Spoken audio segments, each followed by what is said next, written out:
दिसंबर 2025।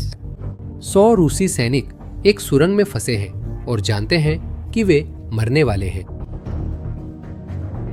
4 दिन पहले यही सैनिकों ने यूक्रेन युद्ध में सबसे साहसी अभियानों में से एक को अंजाम दिया था।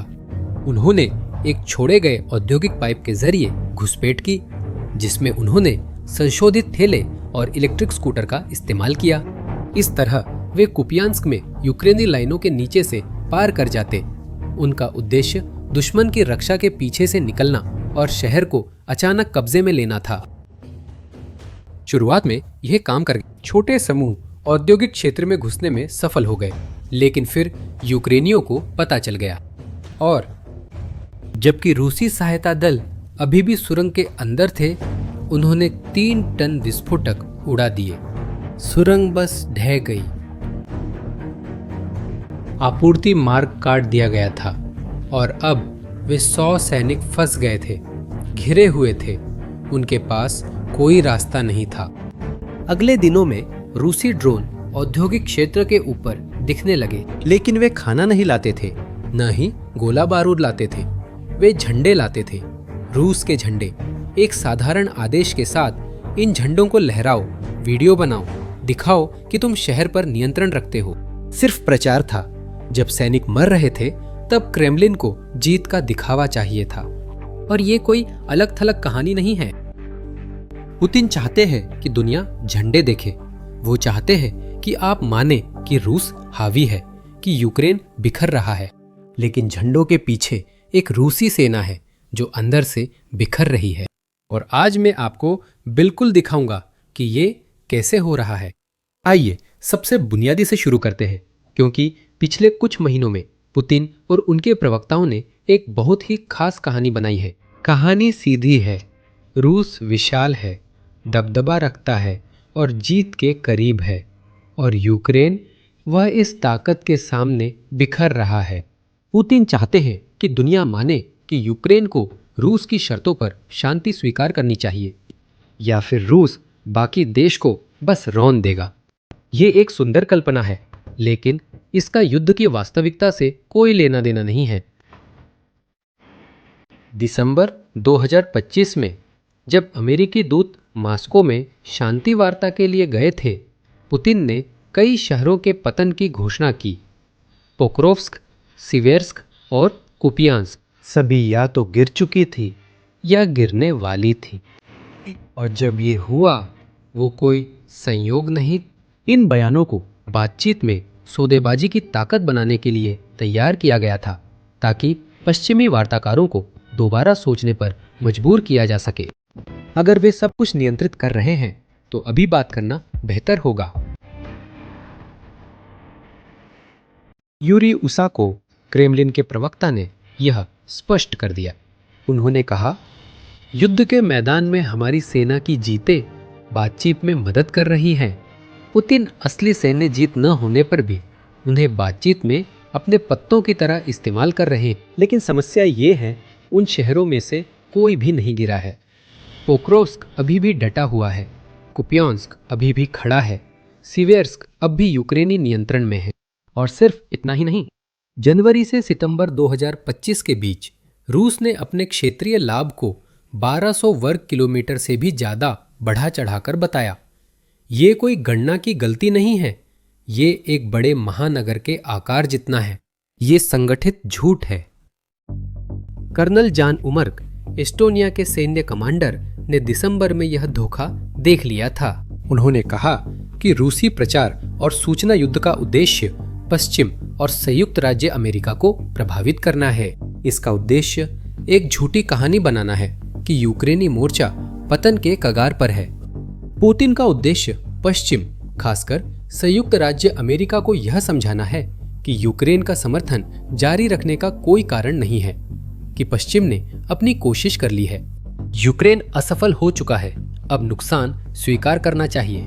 पुतिन के अनुसार अगर समर्थन जारी रहा तो पश्चिम केवल और अधिक पैसा खोएगा, क्योंकि रूस लगभग जीत ही रहा है। लेकिन सच्चाई इसके बिल्कुल विपरीत है, क्योंकि जब पुतिन पूरी तरह से प्रभुत्व की यह कहानी बना रहे हैं, उनका सेना सचमुच बिखर रही है और इसके संकेत हर जगह दिख रहे हैं। मैं तुम्हें 3 उदाहरण दिखाता हूं जो इसे बिल्कुल साफ कर देते हैं। पहला, रूसी रेलवे। अब तुम्हें रूसी सेना के बारे में एक बात समझनी होगी। ये पश्चिमी सेनाओं की तरह काम नहीं करती।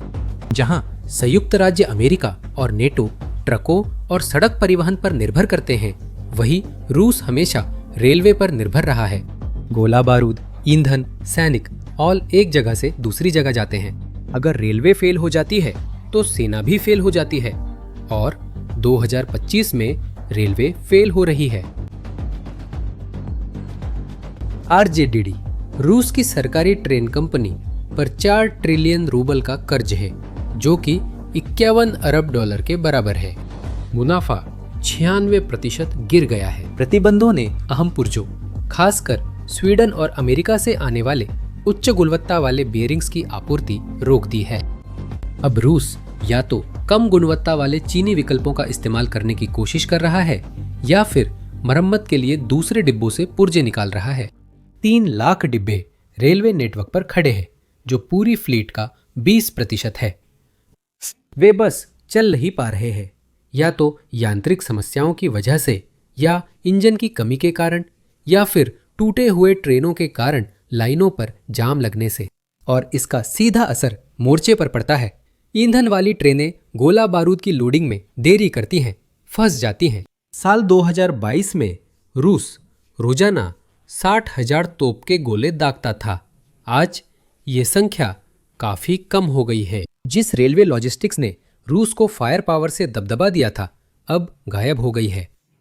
और आप इसे इस बात से देख सकते हैं कि रूसी सैनिक कितनी तेजी से अलग अलग सेक्टरों के बीच मूव कर पाते हैं।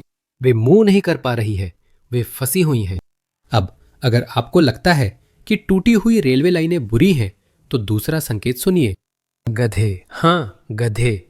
2025 के अंत में तस्वीरें सामने आने लगी जिनमें रूसी सैनिकों को गधों, घोड़ों और यहां तक कि ऊंटों का इस्तेमाल करते हुए दिखाया गया, जो मोर्चे पर परिवहन के लिए थे। हम किसी दूर दराज पहाड़ी इलाके की बात नहीं कर रहे हैं जहां ये समझ में आता है। हम डोनेट्स्क और जापोरिजिया के मैदानों की बात कर रहे हैं। क्यों? यूक्रेनी ड्रोन रूसी वाहनों को जल्दी नष्ट कर देते हैं, इसलिए जानवर ही व्यावहारिक विकल्प रह गए हैं। हल्के ट्रक, यूएज वाहन और उड़ाल ट्रक, ये सभी आसान निशाने हैं। तो रूसी लोग गधों की पीठ पर सिग्नल जैमर और गोला बारूद के डिब्बे बांध देते हैं। यूक्रेनियों ने इन जानवरों में से एक को इसाक 3000 नाम दिया, एक गधा जो हेलमेट और रेडियो एंटेना लेकर जा रहा था, जिसे एक ड्रोन ने युद्ध क्षेत्र में चलते हुए फिल्माया। एक रूसी जनरल विक्टर सोबोलेव ने इसका बचाव किया, कहा कि यह सामान्य है, लेकिन यह सामान्य नहीं है, यह सामान्य के बिल्कुल विपरीत है। एक आधुनिक सेना जो अपनी तोपखाने को चलाने के लिए बोझा ढोने वाले जानवरों पर निर्भर करती है, वह तकनीकी युद्ध हार चुकी सेना है। और तीसरा संकेत सबसे विनाशकारी है। खुद रूसी सैनिक गायब हो रहे हैं। यूक्रेनी खुफिया एजेंसी ने केंद्रीय सैन्य जिले में बड़े पैमाने पर भगोड़ेपन की रिपोर्ट दी है। अकेले 25,000 से अधिक सैनिकों ने अपनी यूनिटें छोड़ दी है 2024 के अंत के बीच, और 2025 के मध्य तक पूरे रूसी सेना में भगोड़ेपन की संख्या 2025 में 70,000 से अधिक हो सकती है। 70,000। ये अलग अलग मामले नहीं हैं, ये सामूहिक रूप से छोड़े जाने के मामले हैं। सैनिक अस्पतालों से भाग जाते हैं, ट्रेनों से कूद जाते हैं। सैनिक बस अपने हथियार छोड़कर गायब हो जाते हैं। और वजह साफ है, वो मांस के हमले की रणनीति जो पुतिन ने आदेश दी है। इंसानों की लहरें यूक्रेनी किलेबंद ठिकानों के खिलाफ भेजी जाती हैं। ना कोई बदलाव, ना कोई आराम, बस मौत ही मौत। नियंत्रण बनाए रखने के लिए रूसी कमांडरों ने आतंक का एक सिस्टम बना लिया है। इंटरसेप्ट संचार से पता चलता है कि कमांडर पीछे हटने वाले सैनिकों को गोली मारने की धमकी देते हैं। दंडात्मक इकाइयां, जिन्हें स्टॉर्म जेड और स्टॉर्म वी कहा जाता है, को बारूदी सुरंगों का पता लगाने के लिए बारूदी खेतों पर चलने के लिए मजबूर किया जाता है। इस तरह की सेना कमजोर होती है। ये केवल डर के कारण स्थिर मोर्चों की रक्षा कर सकती है, लेकिन इसमें समन्वित अभियानों के लिए आत्मविश्वास या पहल नहीं होती। इसी वजह से रूस लगातार सीधे और क्रूर मोर्चा हमलों पर निर्भर है। कोई विकल्प नहीं, यही एक रास्ता है। अब आप सोच रहे होंगे, ठीक है, रूस की स्थिति खराब है, लेकिन अगर वे थोड़ा और आगे बढ़ने में कामयाब हो जाएं, तो क्या होगा? और अगर पोक्रोव्स्क आखिरकार गिर जाए? यहीं पर कहानी वाकई में दिलचस्प हो जाती है, क्योंकि भले ही रूस पोक्रोव्स्क पर कब्जा करने में कामयाब हो जाए और वे पिछले 18 महीनों से कोशिश कर रहे हैं, उसके बाद जो आता है वह उनके लिए अनंत रूप से बदतर है। डोनेट्स्क का किला पट्टी सैन्य रक्षा का एक विशाल नेटवर्क। पोक्रोव्स्क अलग थलग शहर नहीं है, ये एक विशाल किलेबंदी प्रणाली का हिस्सा है जिसे यूक्रेन ने वर्षों में बनाया है। ये रक्षा पंक्तियां कई किलोमीटर तक फैली हुई है जो ऊंचे इलाके में स्थित है। ये कई परतों वाली खाइयां, बंकर, बारूदी सुरंगों वाले क्षेत्र और ड्रोन द्वारा नियंत्रित जोन हैं। पोक्रोव्स्क के अलावा 2 बड़े शहर हैं, स्लोवियांस्क और क्रामाटोर्स्क। दोनों ही पोक्रोव्स्क जितने ही, अगर उससे भी ज्यादा किलेबंद हैं और इनके बीच अनगिनत छोटे छोटे बस्तियां हैं।